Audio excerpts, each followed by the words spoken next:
Welcome to the Canadian Beef Cattle Podcast, presented by the Beef Cattle Research Council. The most popular content from beefresearch.ca, available on the go.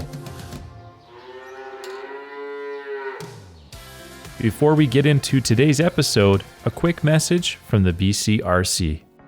Working with your veterinarian can help make the daunting task of understanding potential disease risks and developing a vaccination protocol easier and effective. Vaccinating beef cattle is critical to safeguarding your herd and optimizing production and profit. Find a collection of practical vaccination resources and interactive calculators on beefresearch.ca or by clicking the link in the show notes.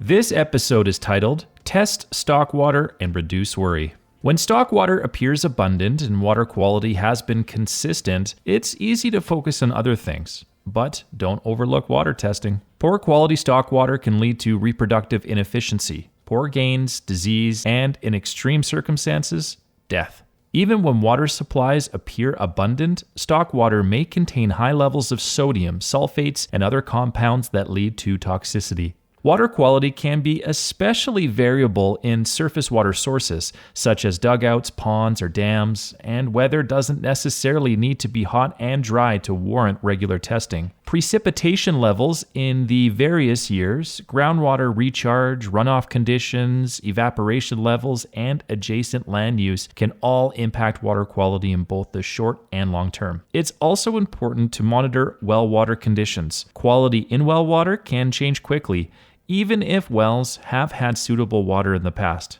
Beef producer Carla Hicks of DC Land and Cattle near Moorlatch, Saskatchewan, says that the water testing is essential on their farm.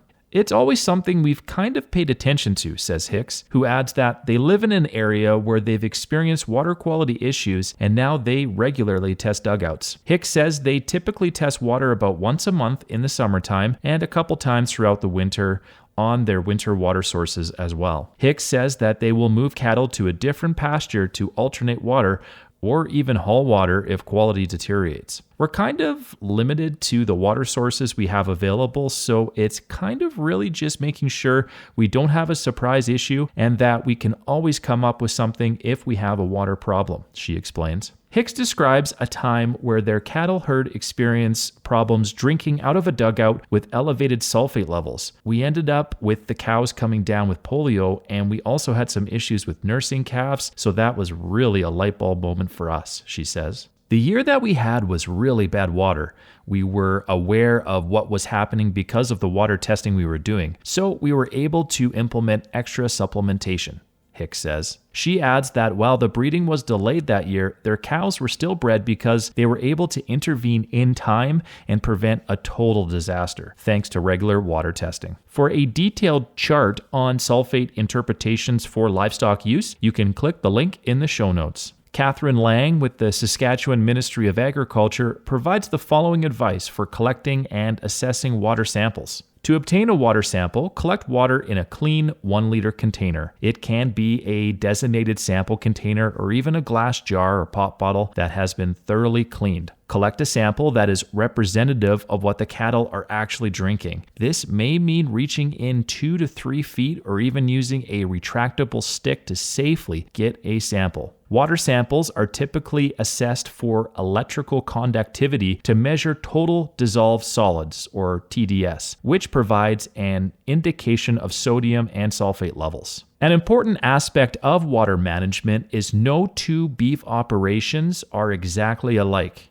Some herds drink out of troughs their entire lives while other cattle are reared on the range, learning to walk a mile or more to water once a day out of a dugout or dam. When you move cattle to a new field, it is important to settle cattle on the best water source in the field. It may take extra time and effort to herd cattle to their water source, but producers can't assume cattle will find stock water on their own. This is especially important in large fields with multiple water sources that may include smaller potholes that can dry up as the weeks go by. Thirsty cattle can become confused and refuse to leave the only water source that is familiar to them, even if it is dried up and there is better water elsewhere in the field. Cattle can become stuck or bogged in the mud, making retrieval difficult and time-consuming. Cows can also get muddy udders, causing nursing problems. Cattle water intakes will vary depending on the number of factors such as age, stage of production, and weather conditions. For a detailed chart on approximate daily water intakes, visit the link in the show notes. So here are some tips for managing stock water. Number 1, implement a water system, such as solar or wind-powered pumps, to help extend the length of a dwindling stock water source, as well as improve water quality and increase animal gains. Number 2, work with your local agriculture extension office to obtain accurate test results, as well as learn about the potential water development or testing rebates. Number 3, test water prior to moving cattle to a new pasture.